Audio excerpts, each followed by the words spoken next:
Today on Public Eye News, update on victim found in Menominee Township, and NMU Group celebrates 5 years of vinyl record shows. Later, I'll have an up-to-date weather forecast and Jillian Wormlinger returns with sports. Hi, I'm Mason Wallace. And I'm Jillian Wormlinger, and this is Public Eye News.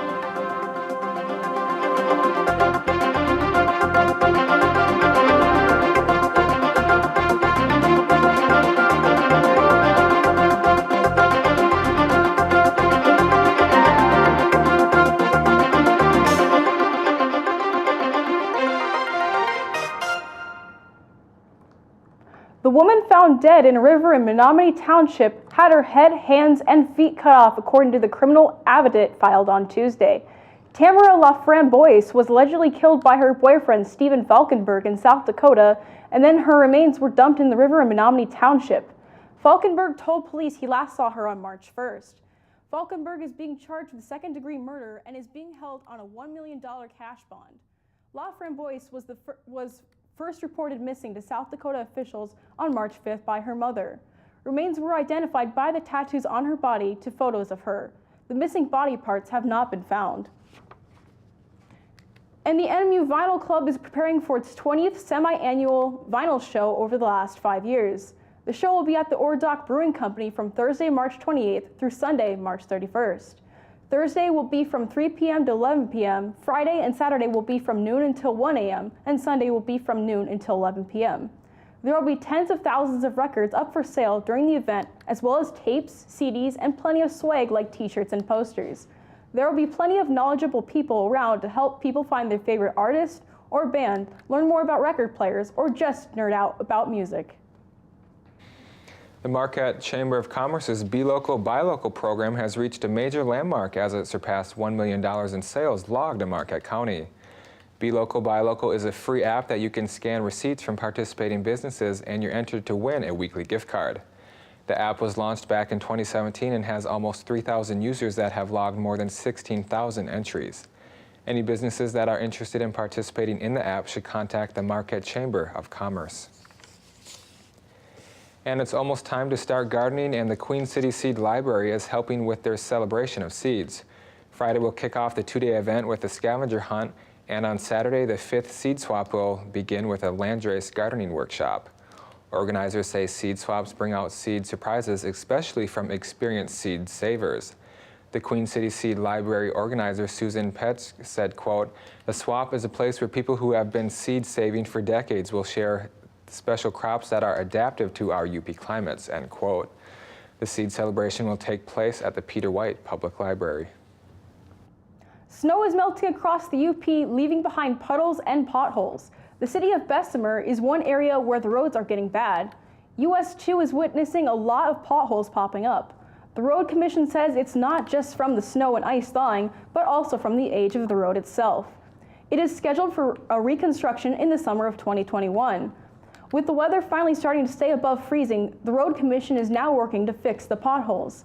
In the meantime, they encourage drivers to be careful when on the highway. And last night, the Presque Isle Park Advising Committee met to dispel a rumor. The rumor regards plans to charge people to go around the island. City staff say that is completely false. The meeting also included discussion on changes to walking times on the island, which could possibly expand the hours to 31 per week. There is also a work session coming up for the City Commission and PIPAC. That meeting is set for April 1st.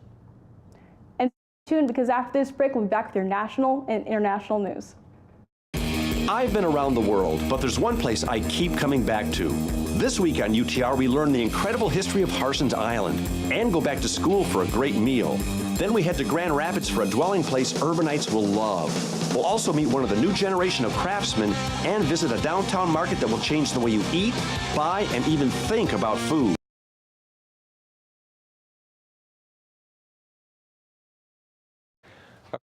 Environmental Protection Agency, unsafe drinking water is the world's most immediate public health issue instead of climate change.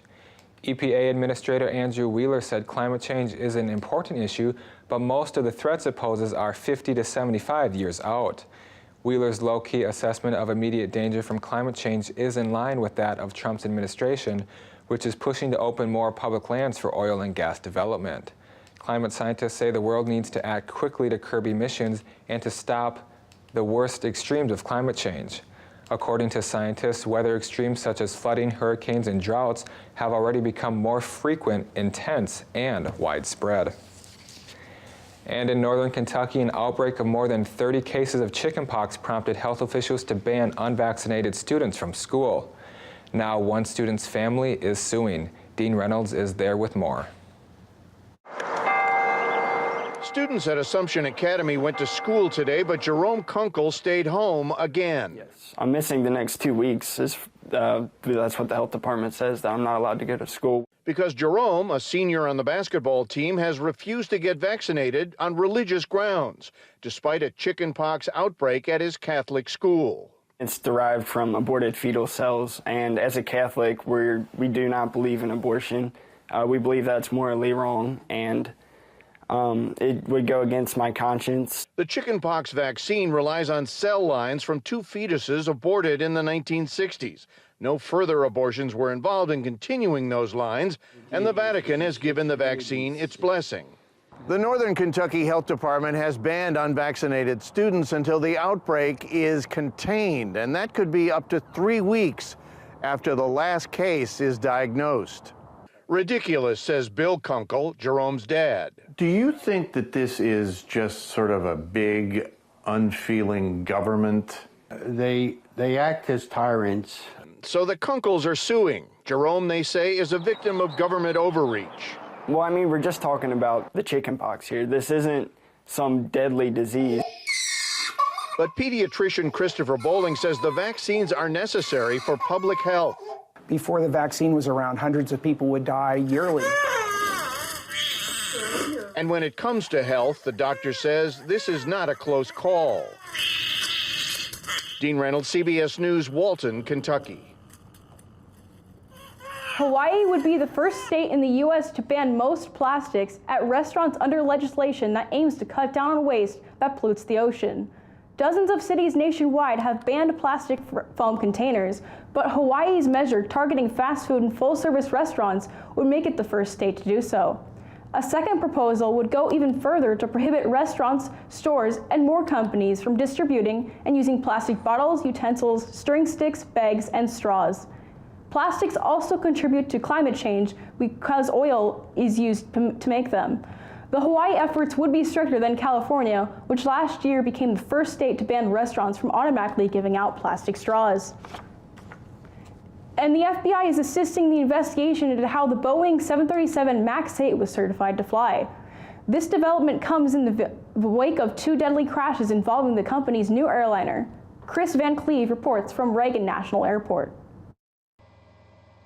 Word that the FBI is assisting the probe into Boeing and the FAA came as new details emerged about the first deadly crash involving the Boeing MAX 8. Before Lion Air Flight 610 went down in Indonesia in October, killing all 189 on board, the pilots struggled to figure out what was wrong with their plane. Investigators believe a sensor malfunction triggered a new anti-stall system, pushing the nose of the plane down nearly 24 times.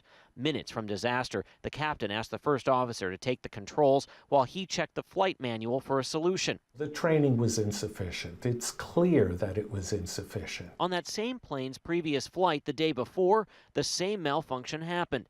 The pilots fought for control. Bloomberg reports a third pilot hitching a ride in the jump seat correctly identified the problem and told the crew how to stabilize the plane. The jump seat pilot can see exactly what action they're taking and has a more diagnostic role. So it's very fortunate that he was present. However, upon landing, investigators say that Lion Air crew never fully reported what happened.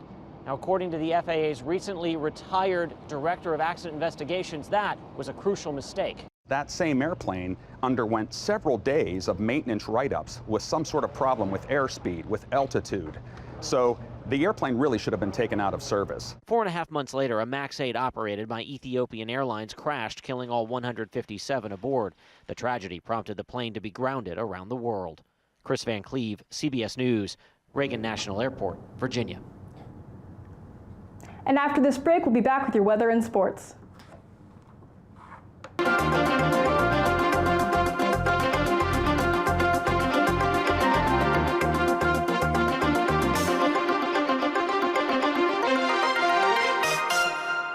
Next time on Finding Your Roots, 3 African Americans rethink old assumptions about their ancestry. Social activist Janet Mock. I didn't think that this was possible. It makes me so happy. Journalist Ta-Nehisi Coates. That is your 3rd great-grandmother, someone else's property. That's something. When I think about black folks, I think about struggle. And film director Ava DuVernay. Your 5th great-grandfather was a slave owner. The truth of us is complicated. Finding Your Roots. Friday afternoon at 2 on Public TV 13. And welcome back to Public Eye News. I'm Mason Walsh with a look at your weather. And as you can see, the sun is shining across our academic mall and the snow is starting to melt, which is leaving quite a bit of runoff water. So you might want to grab your rain boots in order to keep your good shoes from getting wet. Looking at our current conditions, it is currently sunny with a temperature of 45 degrees out with winds west-northwest at 15 miles an hour and a barometric pressure at 29.84 and steady. Looking at tonight, you can expect some rain with a mix of snow with a low of 25 degrees and winds north-northwest at 22 miles per hour. Looking at tomorrow, expect some clouds with a high of 28 degrees with winds north at 23 miles an hour. And taking a look across the UP on the eastern half, we see a lot of clouds with 38 up in Sault Ste. Marie, 39 degrees down in Manistee, 43 in Escanaba, and 42 and partly cloudy down in Menominee. Taking a look at the western half of the UP, it is 43 up in Iron Mountain and sunny, 47 with the sun up in Ironwood, 46 up in the Keweenaw, and right here back in Marquette, it is 45 and sunny. Let's take a look at your week ahead. On Saturday, you can expect a high of 49 with a low of 32 and sunny. Sunday, a high of 35 with a low of 18 and PM snow showers. And on Monday, a high of 30 with a low of 18 and mostly sunny. Well, Julian, the temperature is starting to heat up this weekend and into next week, and I hear it's starting to heat up on the court for March Madness. That's right, Mason. Things are kicking off tonight. Thank you. It's that time of year when March Madness takes the country by storm. Roughly 19% of Americans will bet on the annual NCAA basketball tournament less than a year after the Supreme Court gave states the green light to legalize sports betting. Fans and non-fans will come together for the bracket-busting tradition. Bill Miller, the CEO of AGA, or American Gaming Association, says 149 million brackets will be filled out and 18 million Americans will place bets at sports books, online, or with a friend or bookie. The AGA is expecting $8.5 million in wagers. And Troy Loggins, who just completed a standout career at Northern Michigan University hockey, signed a 3-year HAL contract Wednesday with the Grand Rapids Griffins. He was a 2-time first-team All-WCHA selection in 2017-18 and 2018-19. As a senior, the 5'11", 168-pound winger was named the WCHA Offensive Player of the Year after recording 40 points, a +9 rating, and 46 penalty minutes in 39 games. He is ranked among the country's leaders with 23 goals, 10 power play goals, 3 shorthanded goals, and 155 shots on goal. Loggins took home the league's scoring title with 32 points on a WCHA high with 20 goals and 12 assists in 28 league games. And after a decade with Green Bay Packers, linebacker Clay Matthews has agreed to terms with the Los Angeles Rams on a 2-year contract, the team announced on Tuesday. Matthews, who grew up in Southern California and walked on at USC, signaled his return to Los Angeles on his Twitter account. Although he primarily played outside linebacker and edge rusher, Matthews spent parts of the 2014 and 2015 seasons as an inside linebacker, which likely was a key factor in the Rams' decision to sign him back to the contract. Matthews is the 4th player to sign with the Rams in free agency. And unfortunately, that's all the time we have for you today, so thank you for joining us, and we'll see you back here tomorrow.